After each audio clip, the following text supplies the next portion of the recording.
Agora eu vou fazer aqui com vocês mais um exercício de empuxo, tá? Esse daqui, pessoal, você vai ter que lembrar da primeira videoaula que eu disse para vocês, ó. Eu vou colocar aqui para você revisar isso, ó, da primeira videoaula. Se eu tenho um líquido e eu coloco um objeto em contato com esse fluido, ó, em contato com o fluido, duas coisas podem acontecer. O objeto pode flutuar, e se ele flutuar, você vai dizer que o empuxo é igual à força-peso, certo? Porque tem uma força que empurra ele para baixo, que é o peso, e uma força que segura ele aqui, que é o empuxo. Mas por acaso, se esse objeto ele descer inteirinho, tá? Ele afundar, isso significa que a força-peso é maior que a força de empuxo, tá? Porque ele afundou. Nesse caso, pessoal, para você resolver o exercício, você não pode escrever E igual a P. Você vai aplicar somente a fórmula do empuxo, que é o μgV. Então, grava isso. Se o objeto flutua, eu uso isso daqui. Se o objeto afunda, eu uso a fórmula direto, tá? O que você tem que ficar ligado na fórmula?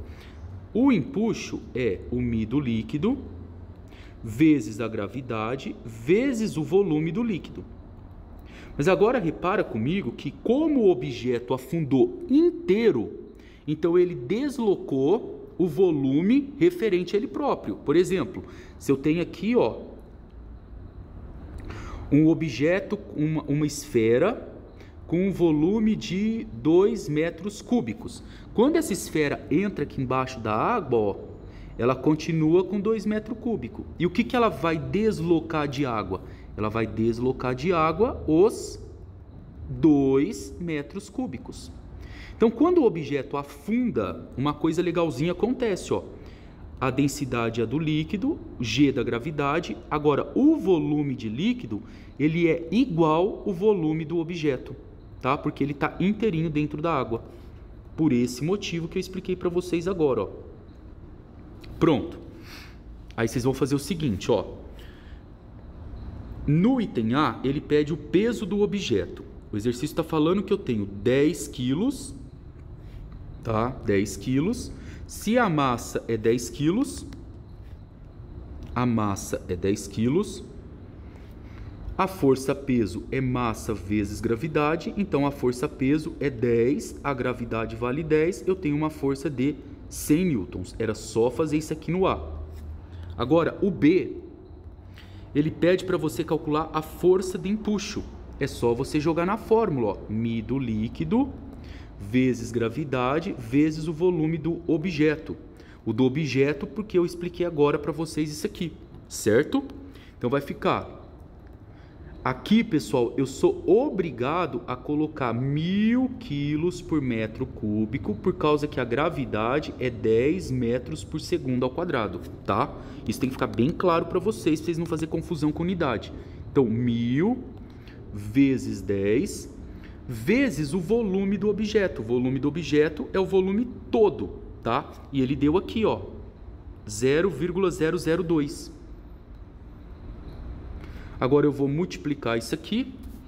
Se a gente multiplicar, vai dar 20 newtons. 20 newtons. Pronto. Agora o C. Qual é o peso aparente do objeto quando imerso na água? Pessoal, peso aparente é uma formulazinha simples. Eu não vou explorar muito com vocês, porque senão fica muito longa a videoaula. Mas o peso aparente, você tem que pegar o peso do objeto sempre e subtrair da força de empuxo. Sempre você faz isso. Então vai ficar assim, ó. Peso aparente é igual... Qual que é o peso do objeto, tá? Que a gente calculou. Tá aqui na letra A, ó, 100 newtons. E qual que é a força de empuxo? 20 newtons. Repara, viu, ó, que o peso do objeto é muito maior do que a força de empuxo. Foi o que eu falei aqui no começo para vocês, ó. Afundou, a força-peso é maior que a força de empuxo. Então eu digo que o peso aparente é igual a 80 newtons.